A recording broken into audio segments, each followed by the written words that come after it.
एक छोटे से गांव में एक साधु रहा करते थे। एक बार उनके समक्ष कुछ गांव के लोग आते हैं और उनसे कहते हैं कि हे साधु बाबा, हम लोग बहुत ही परेशान हैं। उनके साथ जो गांव के बगल वाले गांव वाले हैं उनको बहुत ही ज्यादा परेशान करते हैं, उनसे लड़ते रहते हैं, झगड़ा करते रहते हैं और वह सब हमारे गांव पर कब्जा करना चाहते हैं, उसे हथियाना चाहते हैं। आप ही बताएं हम क्या करें। हम उनसे युद्ध भी नहीं कर सकते हैं क्योंकि वो लोग ज्यादा हैं। वह सब इतने अधिक है कि हम उनसे युद्ध नहीं कर सकेंगे। उनसे बचने के लिए आप ही कोई हमें मार्ग बताएं। यह सुन साधु कहते हैं कि यह अनिवार्य नहीं कि आप हिंसा करके ही समस्या को हल कर लें। बिना युद्ध किए भी सब कुछ ठीक किया जा सकता है। यह सुनकर गांववासी कहते हैं कि यह कैसे संभव है गुरुदेव। तब साधु जी कहते हैं कि बुद्धि द्वारा।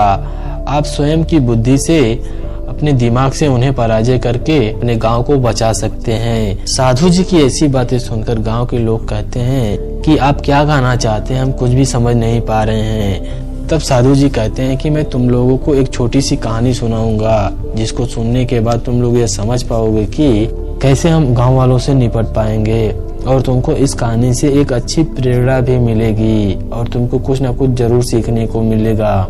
और वह साधु कहानी सुनाना स्टार्ट करते हैं। एक विशाल जंगल में कई सारे जानवरों का समूह रहा करता था। हर एक जीव का अपना एक समूह था।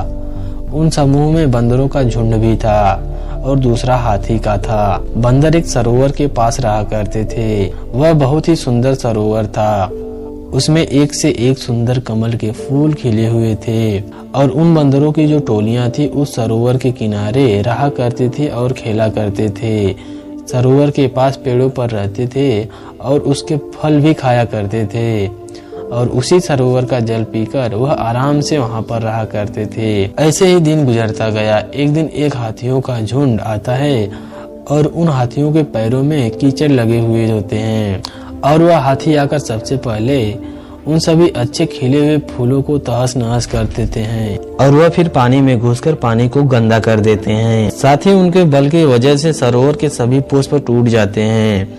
हाथी पानी से निकलकर पेड़ के सारे फल अपने सूंड से हिलाकर नीचे गिरा देते हैं और सभी को खा जाते हैं और फिर वापस लौट जाते हैं। और जब हाथी अपने सूंडों से उन फलों को हिलाकर गिरा रहे होते हैं, उन पर बंदरों के कुछ बच्चे होते हैं जो नीचे गिर जाते हैं और उनके पेड़ के नीचे दबकर मर जाते हैं। ऐसा पूरा दृश्य देखने के बाद बंदर बहुत ही दुखी होते हैं। सभी बैठकर रोने लगते हैं। उन हाथियों ने उनका इतना बड़ा नुकसान किया था कि जिसकी वजह से वह बहुत ही दुखी थे।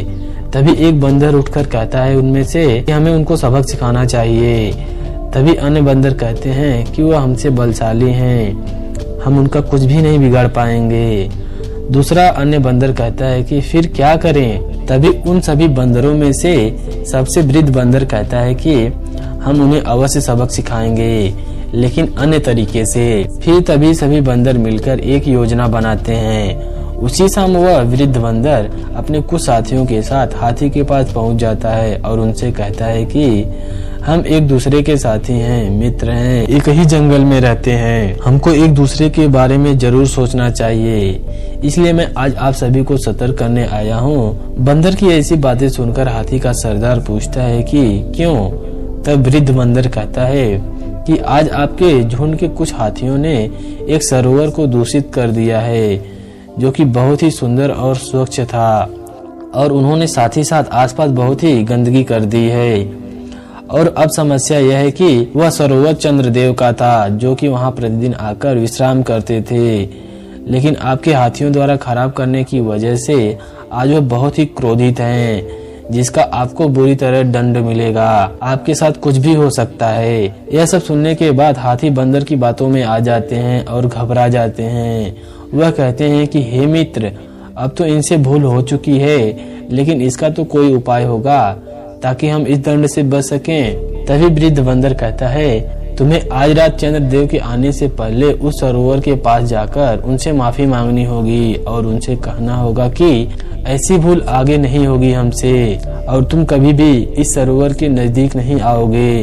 यदि यह विश्वास तुम उनको दिलवा देते हो तो इस समस्या से हल पा सकोगे। और फिर सभी हाथी घबरा जाते हैं और उस सरोवर के पास आने के लिए वह सभी तैयार हो जाते हैं। रात होने पर जब चंद्रदेव निकल जाते हैं तब सभी हाथी सरोवर के समक्ष जाते हैं और बंदरों द्वारा बताए गए बुद्धि के अनुसार वह क्षमा मांगने लग जाते हैं और यहाँ वापस न आने का वह वादा करते हैं। तब बंदर कहता है कि अब तुम यहाँ से भाग जाओ।